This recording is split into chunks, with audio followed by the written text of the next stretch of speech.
Bien, entonces, recordemos, estamos analizando el debate entre Hart y Dworkin, y para ello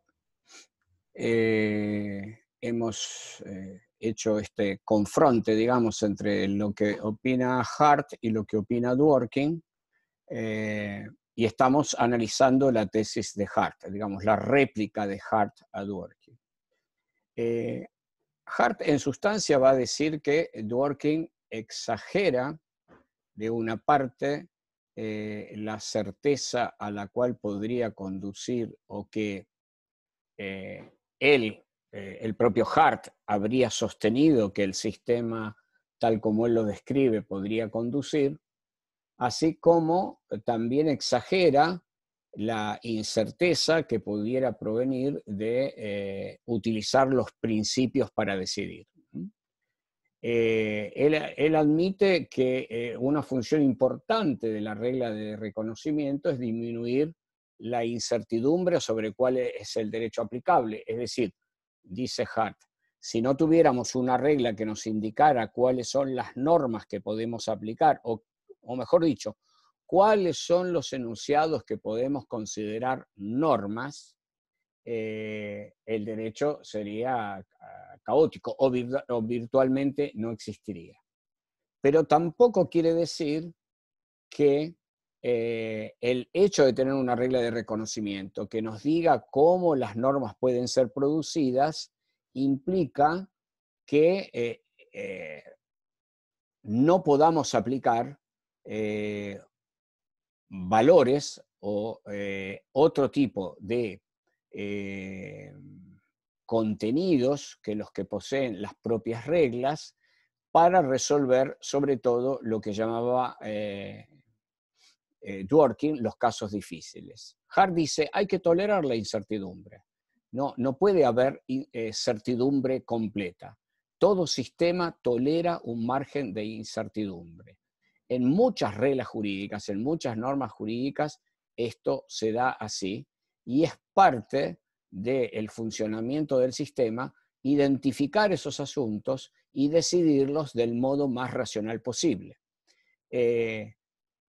Justamente uno de esos problemas es que uno encuentra con frecuencia lo que él ha denominado la textura abierta, ¿no? Que es el problema de que, en definitiva, el derecho tiene lagunas, o que el lenguaje en el cual el derecho está construido muta porque la cultura muta, y entonces las palabras significan una cosa diferente de aquello que significaban cuando las palabras fueron pronunciadas, dichas por primera vez, ¿no? Dworkin dice que Hart rechaza que tal pueda ser el caso, ¿no? Perdón, me estoy expresando mal. Hart dice que Dworkin rechaza que tal pueda ser el caso, que el derecho esté incompleto por definición, y que esa incompletitud del derecho pueda ser llenada por la discrecionalidad de los jueces, tal como sostiene Hart, ¿no? Esto lo relata el propio Hart, quiero decirle. Acá el problema con este debate es que Dworkin se atribuye decir lo que dice Hart, Hart se atribuye decir lo que dice Dworkin, y esto transforma el debate en una cosa bastante compleja.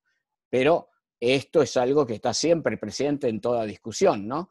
Es decir, toda discusión también implica una discusión sobre lo que yo entiendo que el otro dice. Volvemos al tema de la comunicación, tal como lo vimos en la unidad 1, volvemos al tema de la doble contingencia, ¿no? Y entonces la controversia se centra sobre si las prácticas sociales, si en las prácticas sociales puede haber prácticas o reglas compartidas por convención y reglas compartidas por convicción, lo que pudiéramos llamar reglas por adhesión racional y reglas por adhesión meramente emotiva. Dworkin sostiene que en suma el debate se patentiza en lo que él llamó los casos difíciles. Casos en los que se pone en juego el de si la decisión se adopta solo en base a normas, diríamos bien, a reglas, según lo que dice o las llama Hart, o también se van a aplicar valores morales sustantivos o principios. Desde mi punto de vista, la visión de Hart ha estado dominada, aunque la niegue, por el funcionamiento del sistema jurídico positivo inglés. Lo cual no es tan objetable si uno tiene en cuenta que él está realizando un esfuerzo descriptivista y pudiéramos entender que usa al sistema inglés como punto de partida para describir a todos los sistemas.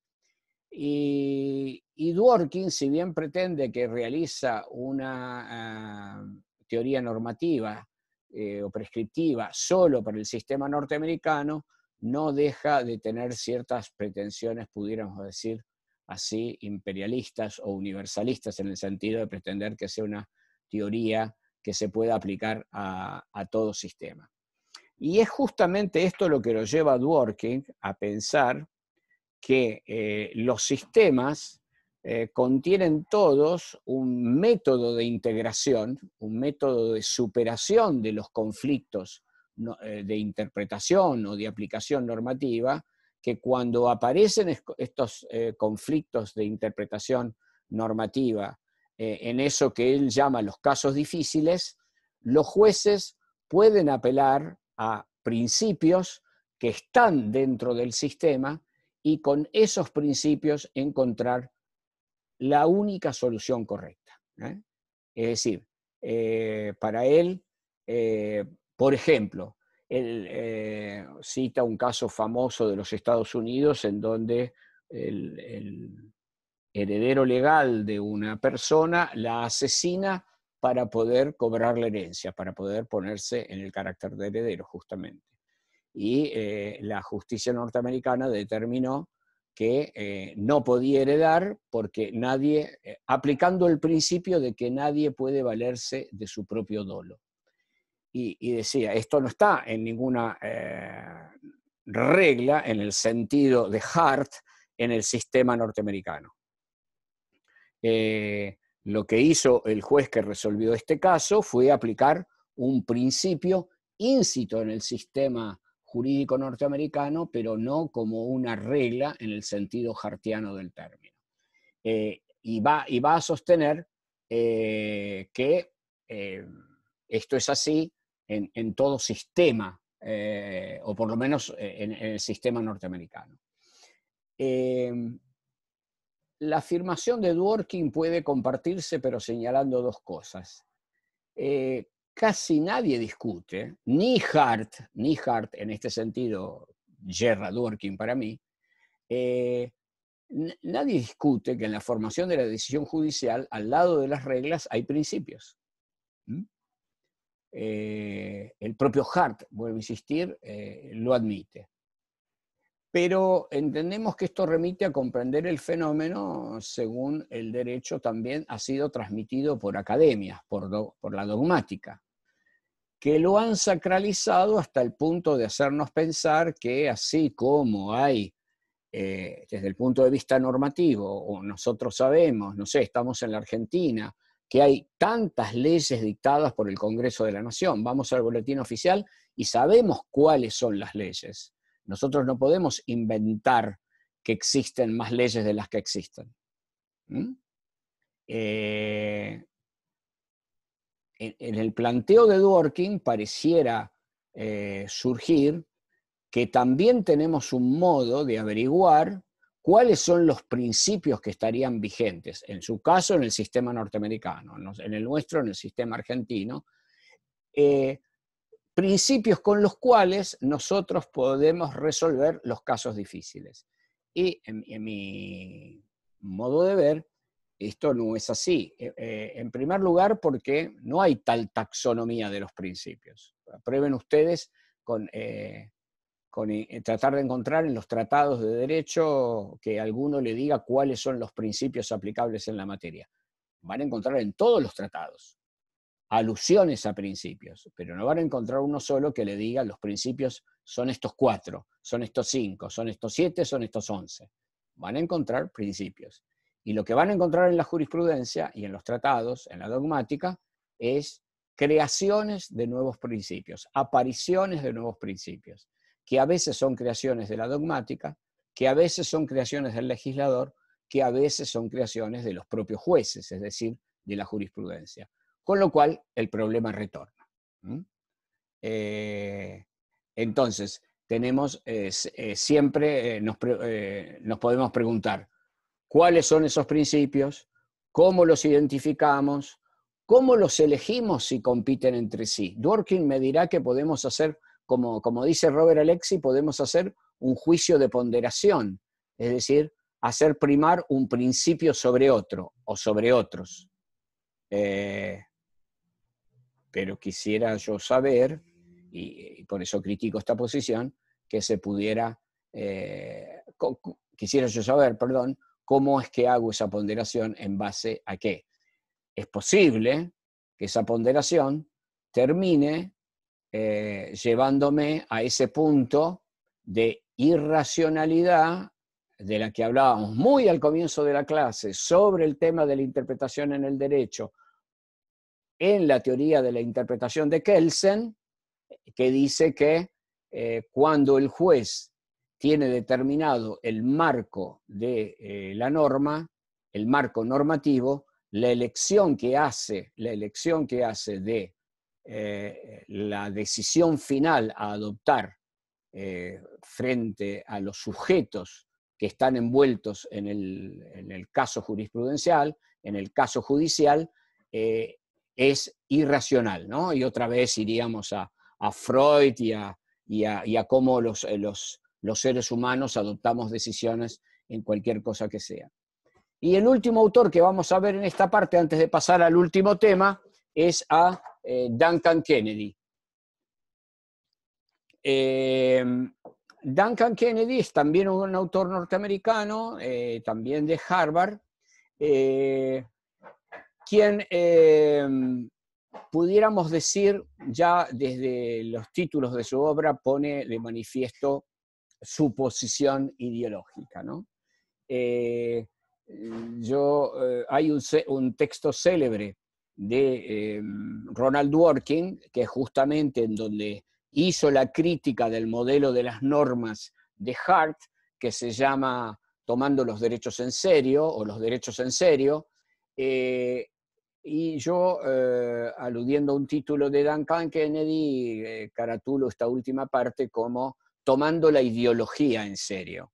En el sentido, dice Duncan Kennedy, que él no comprende a la tarea del juez ni al modo del formalismo extremo, al modo de la exégèse francesa, ¿no? De la escuela exegética francesa que vimos en la clase anterior, ni al modo del realismo extremo que tenía la escuela norteamericana, sociológica norteamericana, justamente, de comienzos del siglo XX, con Oliver Wendell Holmes, por ejemplo, sino, dirá Kennedy, en una tensa línea, en un tenso debate entre una y otra trinchera, ¿no? La trinchera del formalismo y la trinchera del realismo. Una especie de recorrida por una tierra de nadie, por una delgada línea roja, si evocamos películas, en donde se decide la batalla de la interpretación, que es la batalla de la adjudicación. Y dice Kennedy algo que me parece central y que tiene que ver mucho con cuestiones de argumentación que ustedes van a ver en la unidad siguiente con la profesora Calvo. Y que es que el juez no puede argumentar jurídicamente sino a partir de situaciones específicas. Y que los jueces, y esto explica en buena medida por qué el sistema, pudiendo variar todo el tiempo, no varía tanto, los jueces tienen presente en sus sentencias, perdón, tienen presente que sus sentencias pueden ser revocadas. Ellos forman parte de un sistema y ese sistema tiene un modo de selección y un modo de destitución de los jueces. Y los jueces pueden ser destituidos, por ejemplo, si dan fallos contrarios a las expectativas del sistema, así las voy a llamar yo, de manera continua. En base al principio de la independencia de los poderes, ¿qué implica la independencia de los jueces para decidir los casos conforme su interpretación del derecho? Ustedes habrán escuchado decir en más de una oportunidad que el fallo tal fue revocado por la Cámara, o que el fallo de una Cámara fue revocado por la Corte Suprema a través de un recurso extraordinario. No escucharán decir, es más, escucharán decir lo contrario, que a los jueces, porque les revoquen fallos, se les formula un reproche administrativo o un reproche de tipo institucional, en el sentido, a un juez le pueden revocar 4, 5, 10 sentencias y no por esto va a dejar de ser juez, ni a nadie se le ocurre que tenga que dejar de serlo. ¿Por qué? Porque el juez, y esto es garantía para los ciudadanos, por lo menos en el sistema del Estado de Derecho, por lo menos en este sistema en el que nosotros nos encontramos, o que nosotros practicamos, por así decirlo.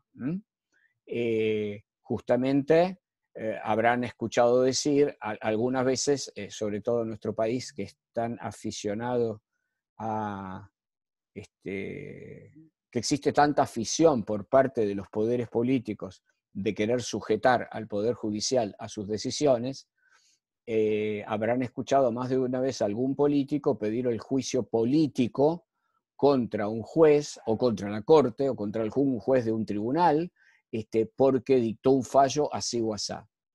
Esto, en la generalidad de los casos, comporta una anomalía jurídica, una barbaridad jurídica, porque atenta contra el sistema, contra la autonomía del sistema. Los jueces tienen que tener la autonomía para dictar sentencias de manera independiente. La independencia del Poder Judicial pasa por la independencia de cada juez individual. Esto no quiere decir, justamente, que el sistema no tenga métodos para asegurar la homogeneidad de sus fallos, la unidad de sus fallos, y para eso entonces existen los recursos de apelación y existen los recursos extraordinarios, que son lo que hemos visto antes en la unidad 5, métodos de unificación de la jurisprudencia. Solo si un juez dicta sentencias repetidamente con supina ignorancia del derecho, o por supuesto dicta una sentencia por razones inmorales que hay que probar, razones delictuales que hay que probar, entonces podrá ser sometido a juicio político, pero no por fallar de manera diferente a lo que opinan los tribunales superiores. Esto hay que tenerlo muy en cuenta. Y entonces, por esto dice o dirá Duncan Kennedy, y es lo que explica un poco lo que estoy diciendo, que hay que tomarse la ideología en serio. Que los jueces tienen presente que sus sentencias pueden ser revocadas, que los jueces tienen presente que la aceptación de sus sentencias por parte del sistema y también por parte de los particulares y también por parte de la comunidad forman parte de su propia carrera judicial. Es decir, tiene una visión sistémica. El sistema se mantiene estable porque tiene recursos para hacerse estable, ¿no?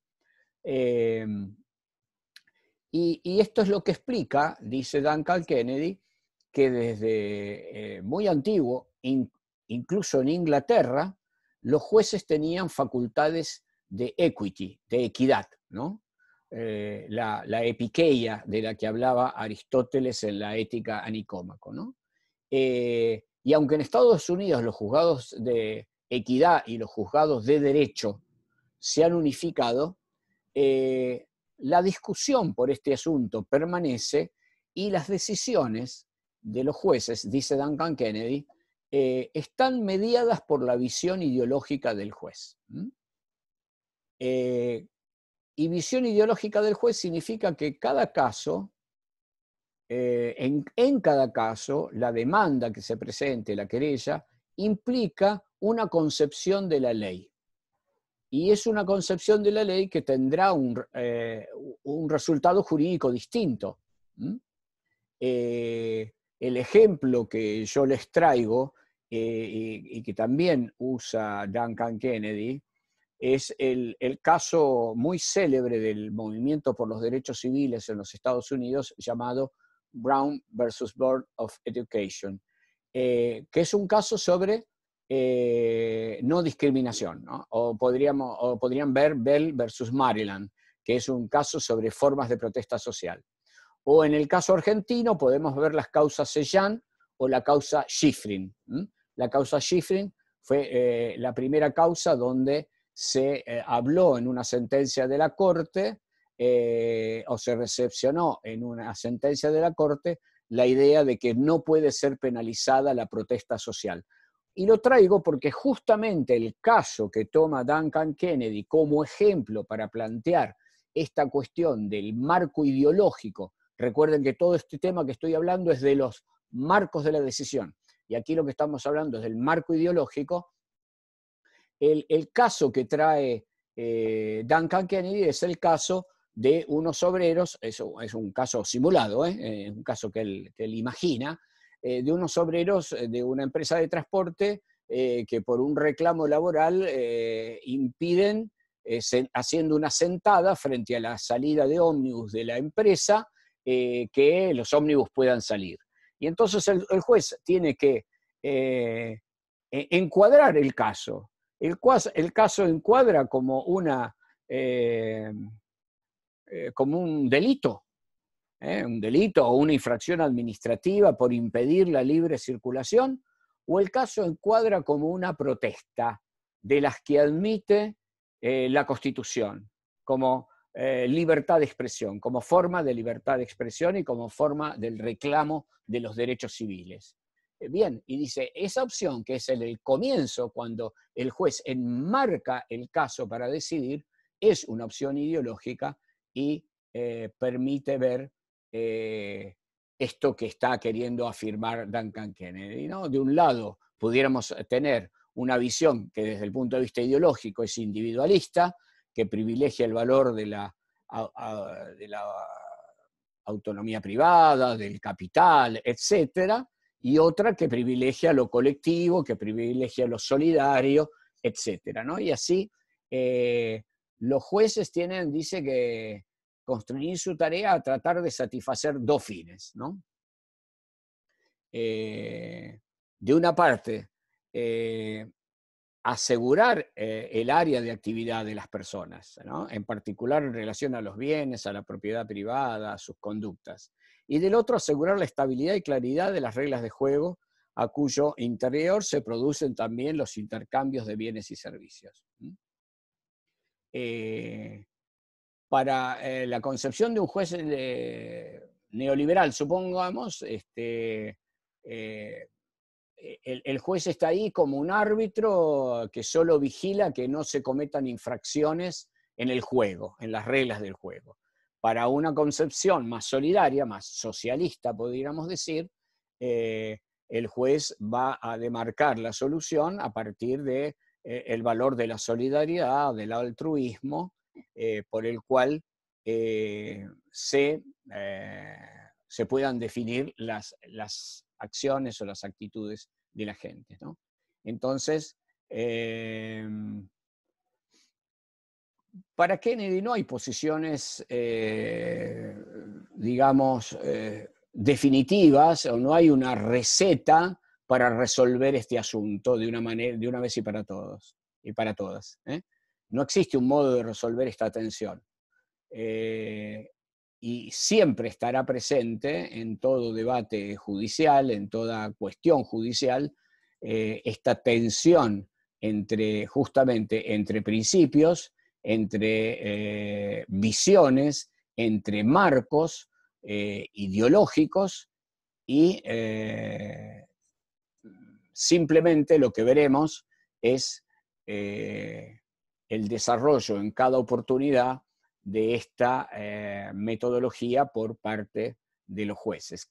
Pero que no es algo que sea escindible, porque sería algo así como decir que como tenía el sueño de los positivistas iniciales o de los formalistas iniciales, tener jueces que carecen de ideología, jueces que son apenas la boca muda de la ley, lo cual supondría decir que la ley dice las mismas cosas para todo el mundo, que la ley es unívoca, es decir, que tiene una sola interpretación, que la ley no tiene lagunas, y que la ley es la ley y solo la ley, ¿no? Es decir, todo eso está jugado en esta cuestión.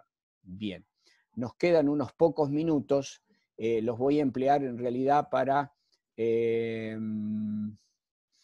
abordar el inicio del último punto del programa, que tiene que ver con el razonamiento jurídico.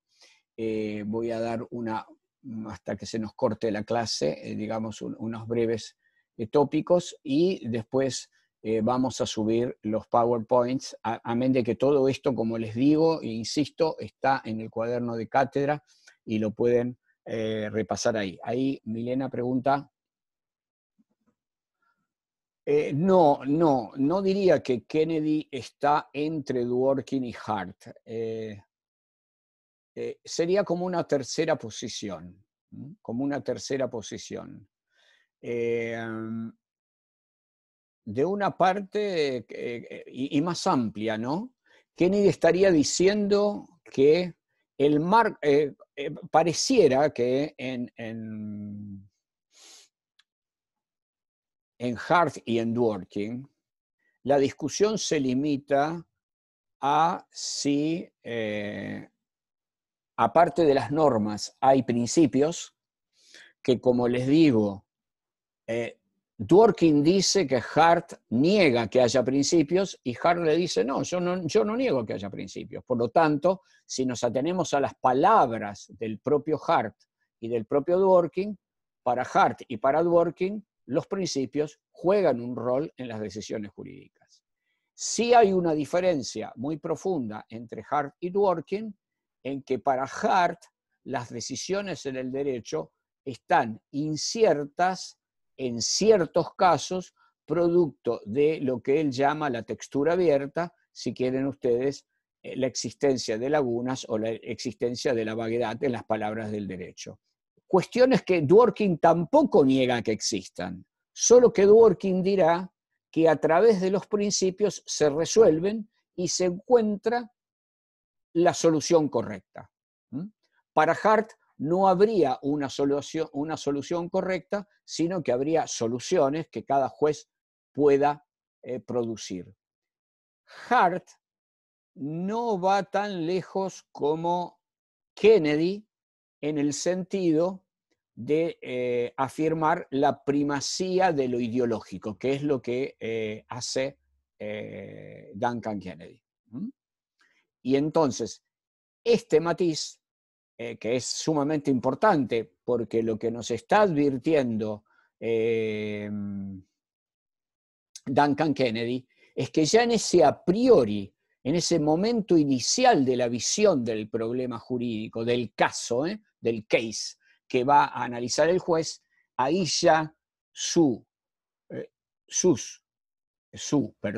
nuestra anteojera ideológica nos hace ver el caso como vemos el caso. ¿Se entiende eso?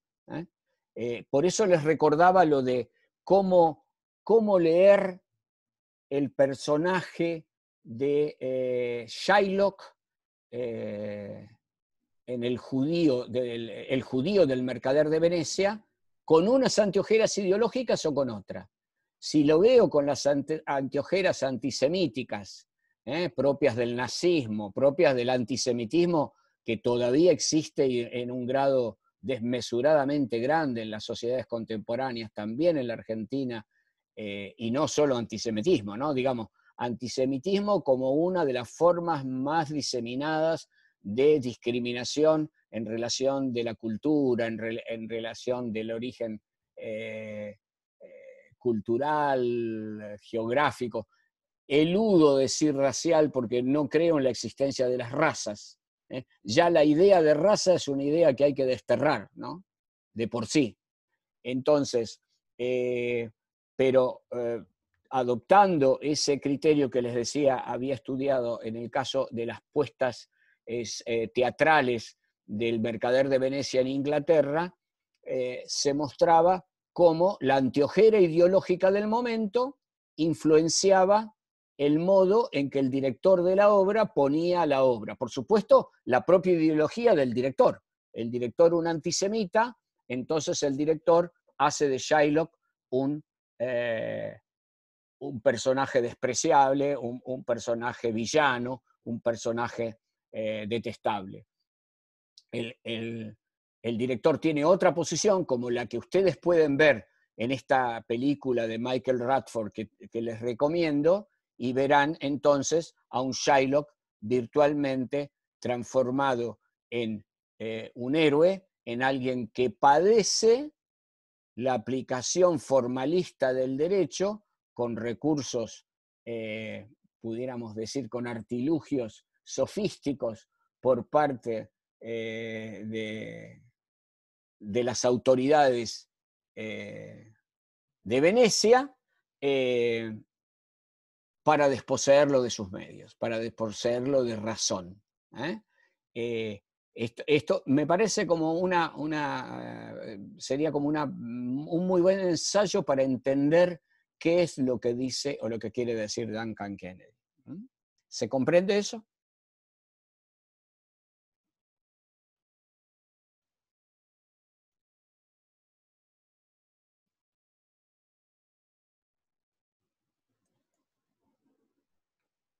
Bueno, miren, queda muy poquitito tiempo y me parece que empezar con el otro tema y dejarlo en nada no tiene sentido, más vale se lo subo. Por ahí le hago una grabación sobre el PowerPoint para que ustedes la lean y escuchen, de modo que les resulte más fácil entender lo que digo en el cuaderno de cátedra y no les doy tanto material para sus eh, intelectos todo junto y en el mismo momento. ¿Está bien así?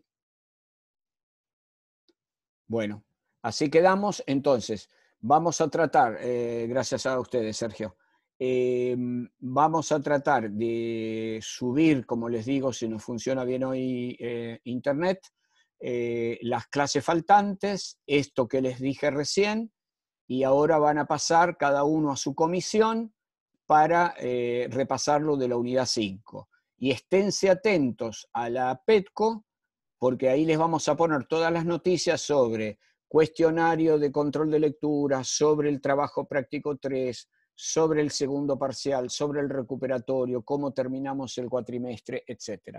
Gracias a ustedes, a todas y todos, cuídense mucho y nada, prontito estamos otra vez juntos. Gracias y hasta luego.